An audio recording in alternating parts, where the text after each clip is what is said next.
Scan for Sovi, your AI bestie. I got your back. Limits can look scary, but we will crush this problem together in just a few seconds. Let's solve this step by step right now.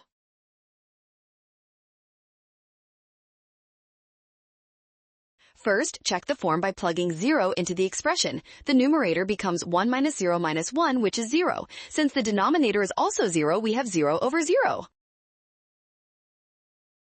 Next, apply L'Hopital's rule by taking the derivative of the top and bottom. The top becomes 2e to the 2x minus 1 over x plus 1 plus pi times sine of pi x. Finally, plug in 0 again. The numerator simplifies to 2 minus 1, which is 1. The denominator becomes pi cos 0, giving us 1 over pi. Well done! Scan the code to learn with Sovi. Watch signs and avoid rushing. Trust given values and check steps for option B.